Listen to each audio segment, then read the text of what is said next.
So, Gunter, what did you think of that episode? Gunter, you can't fly! I'm sorry, I think after seeing that last dialogue at the end, it drove me a little batty. Again, a senile old person. Would you want the tart toter at your house ever? Yeah! If he kept talking like that at the end, I'd be like, holy smokes, who is this guy? Bring me into your world! You would film him and put him online, wouldn't you? How do you know this whole entire Adventure Time thing is not just a part of, like, his mental breakdown? You know, everyone's like, oh, it's Finn's mental breakdown. I think it's that weird cookie guy's. Like, that's all he's seeing. Like, you see him floating backwards, and it's like, oh, he's just crazy in his own weird world. Maybe it's a world within a world, like Inception. Adventureception. This is the other Tarts, and this is about Finn has to take all these Tarts to this castle for the, was it the back rubbing ceremony, Yes. something like that. It's the greatest tasting tarts in the world, and don't do that. And he has to get them there, and apparently Princess Bubblegum's head is on the line. They're going to decapitate her, and she says it so cheerfully. And Finn thinks up this brilliant plan, apparently, to go through, like, the most dangerous route that he can, because... What was the logic again? Like, the thieves wouldn't think it'd be going that route? They would follow the actual tart-toting path, and they wouldn't be waiting in these bad areas for the tarts, because that's where they don't go. And no sane person would go there. So they have Cinnamon Bun go as a decoy, and... It's just weird thing he's a recurring character. I just realized that. Bye-bye, bye-bye! That was really funny that he was still saying bye while running out. And remember, he's half-baked. Yes, that is true. That's a good joke, too. I remember that. That was a good joke. And so he's going there, and Finn keeps making the dumbest choices by going to the most dangerous areas, thinking they won't be inhabited by dangerous people. And he gets there, and he doesn't have the tarts, but Cinnamon Bun got it there in time, and Bubblegum says, oh, I wasn't having my head cut off, I just didn't want you eating any of the tarts, which is, like, really messed up. And then this gingerbread cookie guy comes in who used to carry the tarts, but he went nuts. And old, and has sort of this strange, almost Shakespearean sonnet to himself.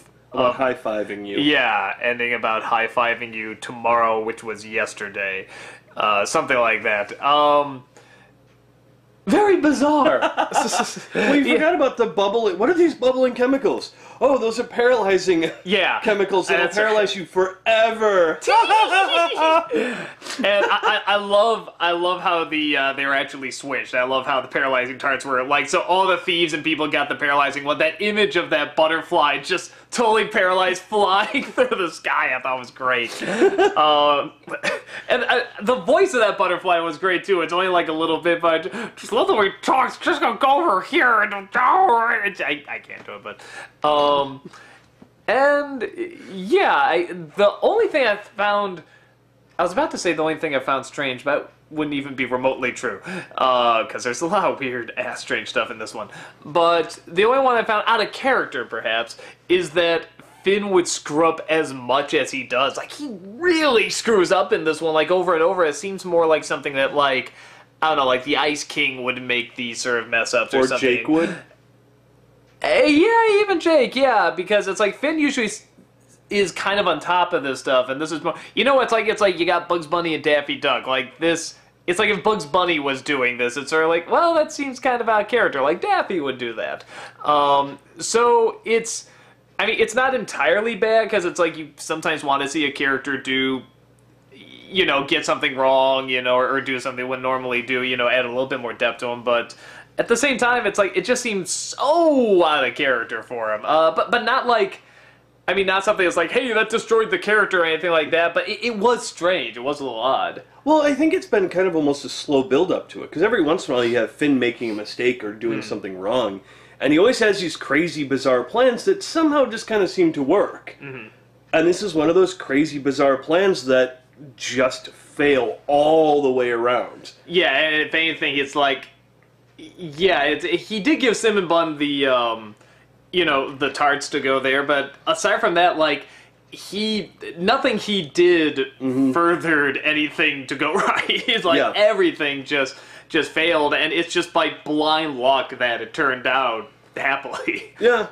I liked that personally. I thought it in a sense did add depth to the character, and it was like, no, he's not a perfect character. He screws up just as bad as everyone, and I like that. Yeah, he was getting a little on his high horse too. Like, this plan is just so brilliant, and so I guess maybe that's part of it. It's just like he's so proud of his plan that he's starting to like go to his head. I guess just getting too much pride, I suppose. Yeah. So yeah, and I actually did see that. As someone showed me a clip of that gingerbread man talking at the end. It was like, "Hey, just watch this," and I just went, okay, and I saw it out of context, and I thought maybe when I see it with the episode, it'll make more sense. It did not. It made actually less sense. So, and I know who showed it to you too. Jim. He did. Yeah. not J-Roz, Jim Troken, showed it a long time ago, and it's just like, yeah, this doesn't connect with anything. Just watch it, and I was like, okay, so that's the kind of show Adventure Time is. All right. It's like.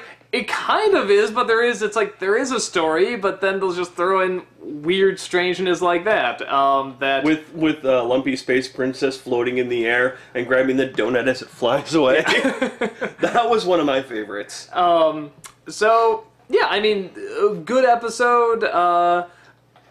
Like, if Finn screwing up was a little strange, like, and just how constantly he was screwing up, but I mean, like I said, I don't think it destroys the character. Like, oh my god, that was awful. It just seemed a little odd to me. One other thing I liked is when Princess Bubblegum calls him on the communicator, and he's like, "Oh no, the cloud!" Shoves it under his hat. And he's like, and then you hear her going. I also like when he gets the second message. Yeah, just throw it. Finn, are you there? So yeah, I mean I don't have too much else for it. What do you got? No, I mean, you pretty much got it. It's a bizarre one with Finn learning that he's not awesome all the time. And I like Jake with his little umbrella. Yeah, I like that too. I like how they never question how, like, were you just sniffing my butt? Yeah. No. Okay. Were you just licking my arm? No. Okay. It's the third time they finally think maybe they should light a match. Well, actually, if you notice, he goes, "Jake, were you just sniffing my butt? Now? Yeah. No." Like he's done it before. Yeah, like he did it while they're in there. That was very, very bizarre. Did you just lick my whole arm? No. See, you know what? That joke would be a little funnier if he said "now." Yeah. Like maybe he did later. But again, that's more of a Jakeism. So I just invented the term Jakeism. You're welcome, Internet. Now watch, like some jerk's gonna be like, I invented it on the fourth, let me show you. This is a screen copy of when I went on the message board. And I'm like, okay, yeah, you own it. Copyright. So people get offended very easily. You're angry. Maybe I get offended very easily. Angrily? I'm so upset I can't even form words correctly right, yes. But you have tree trunks back. I do. So that should bring you back. Calm you down. I do. Go to your happy place. I'm in my happy place. You're pretty. Now. It's okay.